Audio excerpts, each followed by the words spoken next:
Hello everyone, I'm here today with a flip-through video. For today's video, I am doing a flip-through of day 1 of my San Francisco trip. So, I'm doing a 6x8 album, by the way, but I have lots of differently sized pages in it. So right off, I start with a 4x8 opener instead of a full page. And I kind of like that. It's not often I do a full 6x8 for an opener. This is 4x8. I used a vinyl sticker that I got when I was out there. I had, luckily, some pink alphas that matched, and then I just used my roller stamp to get the dates in there. And I should say that when I'm recording this, it's early August, and I just went the last day of February and then the first couple days in March, and I'm already getting to this. That's really fast for me, and I think it's because I caught up on a lot of projects when I was out for my surgery and was able to do more scrapping during the day when I wasn't working. So super grateful that that worked out, and now I'm a little bit more caught up. So just did a shot of me on the plane. I was able to use this big wood veneer I have. This is from an older Allie Edwards set with a bunch of really big words, and I think this is only the second one I've used out of that package. So it's gonna take me a long time to get through the rest of those, but I bought them on sale. They were super cheap. So if they sit in my stash for a while, I'm okay with that. And then this was after we landed. Just wanted to put in something specific to California there. We needed the red line as we were leaving the airport. And then on this side, I was able to pick up coffee. I'm a coffee girl. So I was able to get some coffee and take it on the train as we were leaving. And I was able to cut down a picture I had to fit in this small space up top.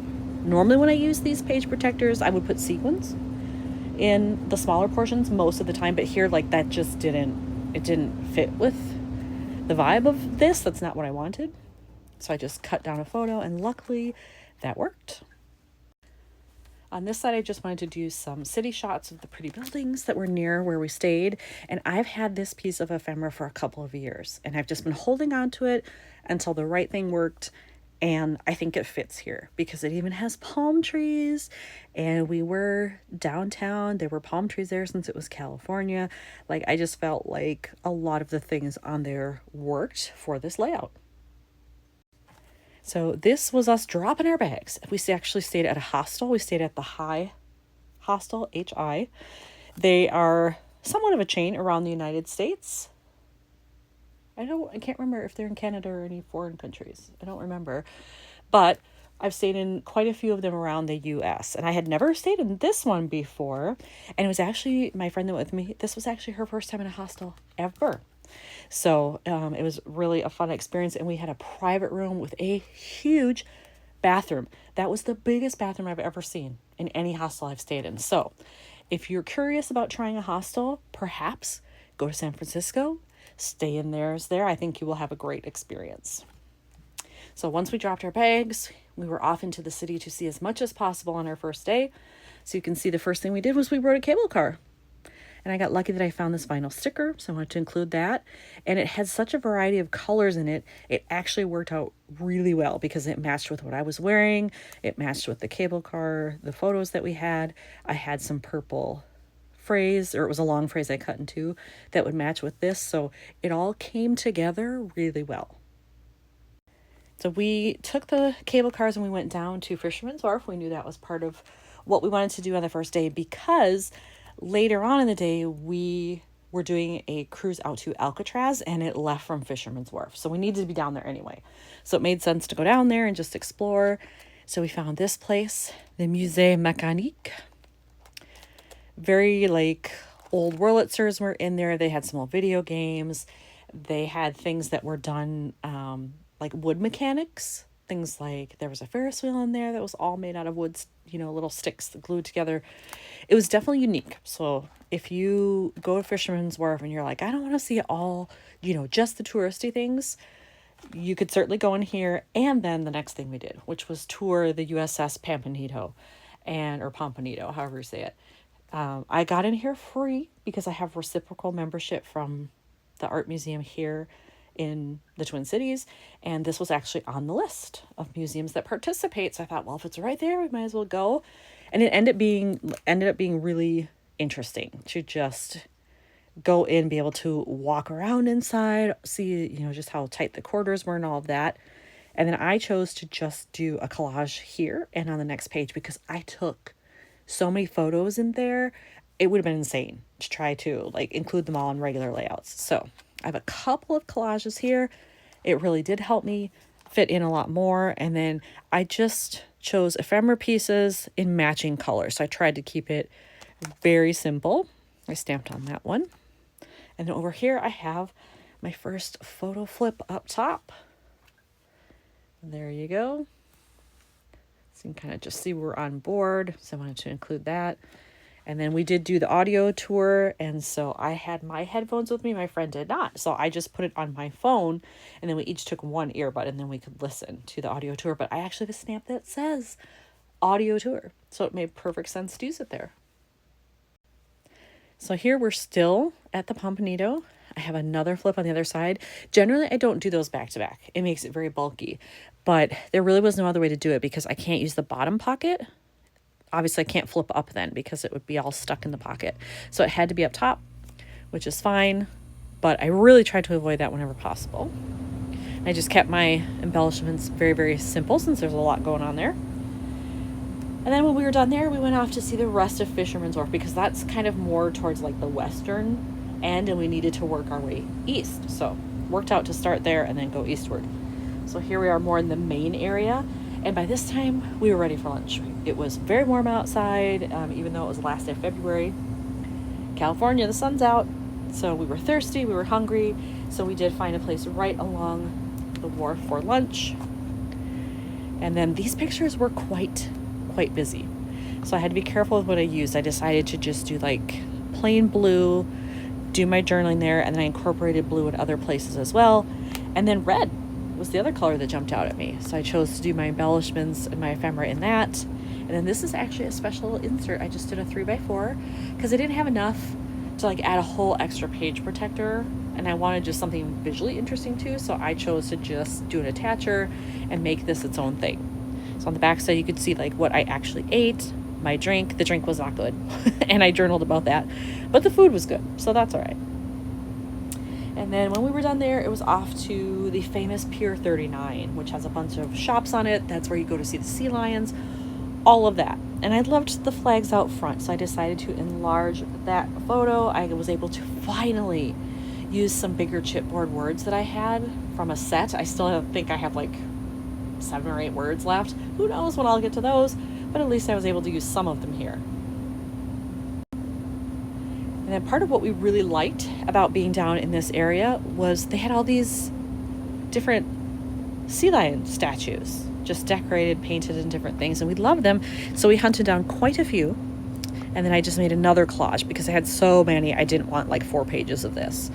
So I chose to do it that way. And then I dropped in 2 digital papers and then put real ephemera on top, added this, and that was it. Didn't have to be too crazy. And then for this page, I do have to say I ran out of 4x6 photo flips. So these are not put together yet. The photo flip needs to go here, but I've ordered them. They're on the way, but I don't have them yet. But so this is what's on top.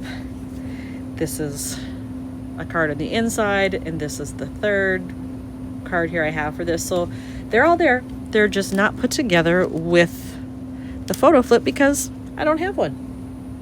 And then we were just doing some random shopping, just wandering in all the little stores that are down there. And we went in here because it looked like it was a pretty basic souvenir shop. And it was fun in there.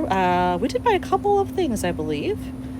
Just little stickers and things. And then I grabbed a business card. And I just happened to have stuff that like matched this kind of seafoam green color here. And so I put those all together. Kept it pretty simple, but I like that I was able to incorporate all of that. And then of course the sea lions. It's one of the main attractions at Pier 39. I had this digital item, so I decided to put that on there. This was a sticker I bought. I think I actually bought this in this store, as a matter of fact. So had that, and then here I have a flip out page.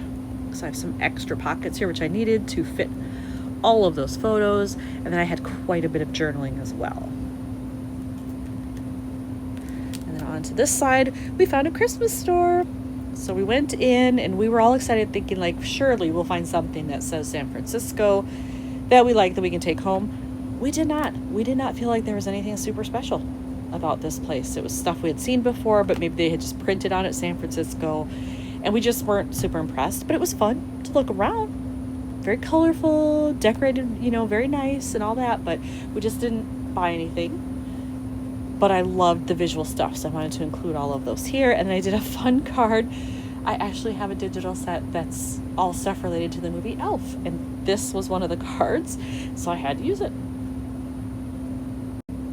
So after that, we had to get over to a different pier where our boat left to go out to Alcatraz. We did the night tour. They only do one a day that goes at night, and you actually leave when it's light out. I think it left at 3 something, but by the time you get back, it's dark, especially when it's, you know, end of February.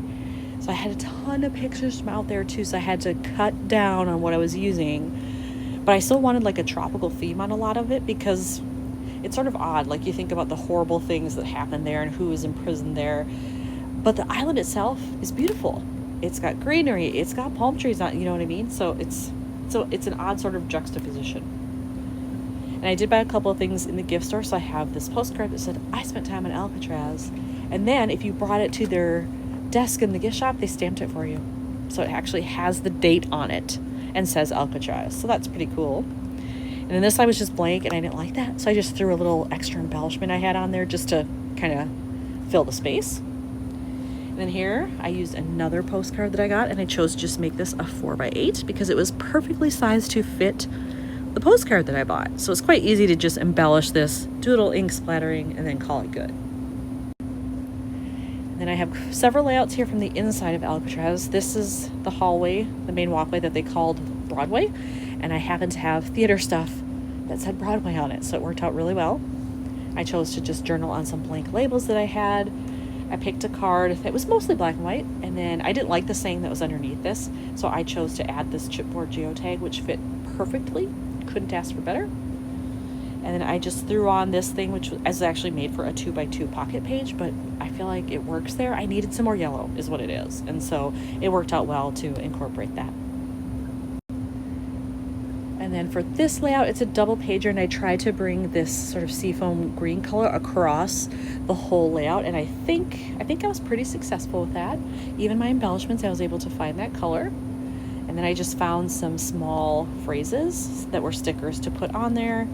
And I had this piece, and I didn't know what else I would do with it, really. I thought about using it maybe for my TN that I do about books, because you hear that a lot in books and TV shows, to be continued. But I actually decided I liked it here better, so I used it. And then here's some stuff from the outside of Alcatraz, and I talked about just how surreal it is to be there when you learn about the history of it. So I wanted to include that.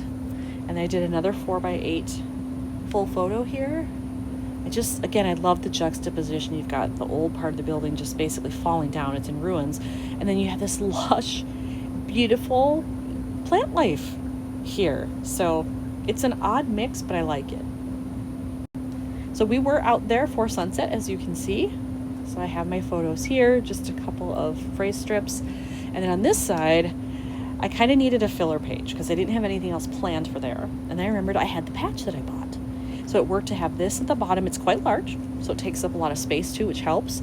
And I just layered a bunch of extra pieces that I had that I felt like fit with the theme. So the little compass directional thing was nice. I've had this acetate geotag forever. That was another thing that it was a set from Allie Edwards, and I've used maybe 3/4 of what was in there, and I just have a couple pieces hanging on. So I'm happy I was able to use one finally. And then after we took the boat back, it was dark about halfway into our trip back. So the wharf was dark when we came back. And at that point, like, we'd been up since super early because our plane left at the crack of dawn. We really just wanted to have dinner and be done. But there's not a lot of stuff actually on the wharf that looked appealing. And we were just too tired to care at that point. We were hangry, or at least I was. So I'm like, you know what, this place is right here. Let's do it. And it was fine. It was passable. It's not awful, but also not spectacular. So we just had like our own pizzas, and then we ordered some fries and left it at that. But luckily the restaurant had a cool color scheme happening, so I was able to match that. I just kind of did the turquoise and the yellowy orange, and luckily I had stuff that matched that. And then here, I finally got to use this piece of chipboard. Because I'm like, I'm not a cook at home really. I only do it when I have to. I don't enjoy it. But it worked for this because, again, we were like, it's nothing special, but we're going to take it and just be happy with it because we're done. And then that was the conclusion to day 1. So I'm super excited that I've made this much progress already, and I love the layouts I've done. On the next day, the first thing we did was the Japanese garden. So stick around, come back for my day 2 stuff, and you'll get to see that as well. Thanks for watching.